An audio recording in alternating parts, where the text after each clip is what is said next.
The pizza dough is made using the same dough method as the plaited bread. So look at the first 5 minutes of that video and it shows you how to make the dough. And this is the dough proved in a bag with some oil in it. The oil will make the dough more tender, and also it means you don't have to use flour to stop it sticking to the table. Get rid of the oily bag straight away so it doesn't produce a slipping hazard. And then you're just going to press the dough out using gravity and your fingers and get it into a rectangular shape that's about the thickness of 1/2 centimetre or more.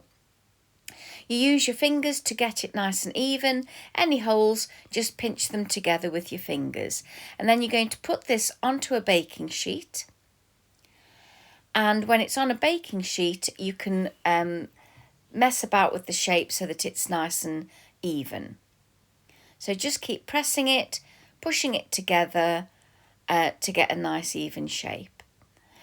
Use your fingers to make sure that it's a nice even depth as well, all across the whole plane of the surface. Then you're going to use whatever you prefer on a pizza. And this is going to be a very simple one. And it'll have a tomato puree base, a little bit of mild peri-peri, and some nut-free pesto. So once you've got the shape nice and perfect, you're going to put a layer of tomato puree in order to give it a tomato base. But because I also like a little bit of a looser sauce and something with a little bit of a kick to it, I'm using peri-peri sauce. And then you spread it with the back of a spoon right to the edges. You can also do a stuffed crust version of this, which is better done as a circle.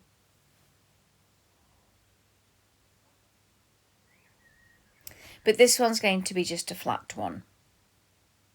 Once I've got this on, I'm going to add the basil flavour with pesto, but you can use fresh basil leaves or dried oregano. Oregano is the flavour of pizza, but I've decided to use pesto with this, and I dot it on first and then distribute it across the surface with the back of a spoon.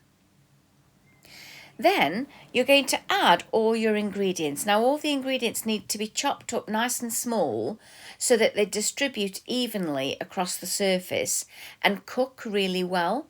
A lot of the vegetables will have lots of water in them, and so that the water evaporates at an even rate, they've all got to be cut quite small.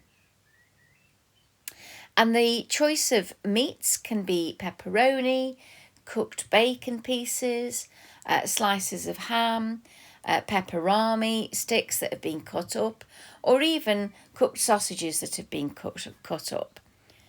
So I've kept it quite simple here. All you do is tear the meat pieces so that they will evenly distribute across.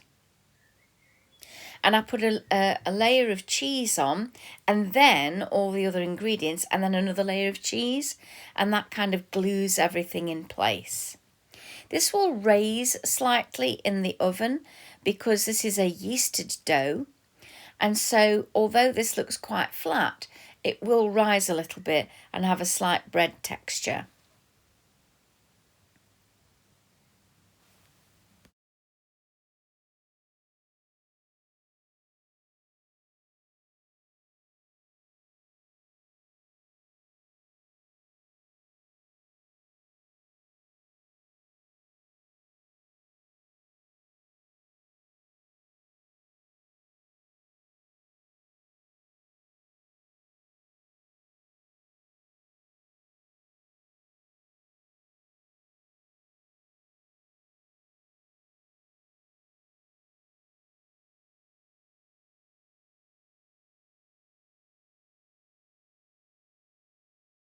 And then you put it into a hot oven, 180 to 200 degrees, until it's golden brown on the edges and as dark as you need it to be. And now it's ready to be cut.